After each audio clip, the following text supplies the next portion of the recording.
অন্নপূর্ণা টাকা মহিলাদের অ্যাকাউন্টে ঢুকতেই আজ বাসুদেবপুর ঝাউতলা কালী মন্দিরে পুজো দিলেন জগদ্দলের বিধায়ক ডক্টর রাজেশ কুমার, রাজ্য মহিলা মোর্চার সভাপতি ফাল্গুনী পাত্র এবং এলাকার মহিলারা। অন্নপূর্ণার টাকা পেয়ে খুশি মহিলারা, আনন্দে তারা আমজনতাকে লাড্ডু খাওয়ালেন। মহিলাদের সাড়া খুব ভালোই আমরা পাচ্ছি, কারণ আমাদের সরকার যা সংকল্প করেছিলেন ভোটের আগে, কথা দিয়ে কথা রেখেছেন।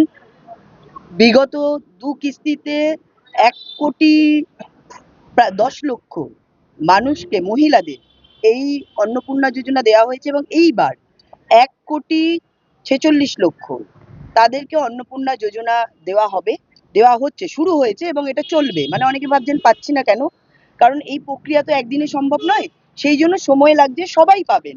বিগত সরকার 2.5 কোটি মতো দিতেন ঠিকই, কিন্তু তার মধ্যে প্রায় 60 লক্ষ ভুয়ো ছিল, মানে পুরুষ ছিল, এবং একাধিক পরিবার অধিকবার, মানে অধিক অ্যাকাউন্টে টাকা পেয়েছে যারা পাওয়ার যোগ্য নয়।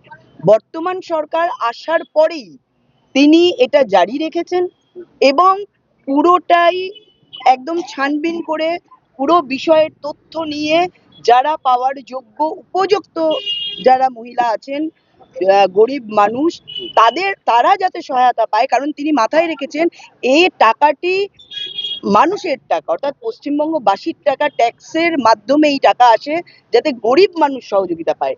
সেই জন্য একদম গরিব মানুষ, প্রান্তিক মহিলাদের কাছে পৌঁছে দেওয়াই এই সরকারের মূল এবং প্রধান লক্ষ্য।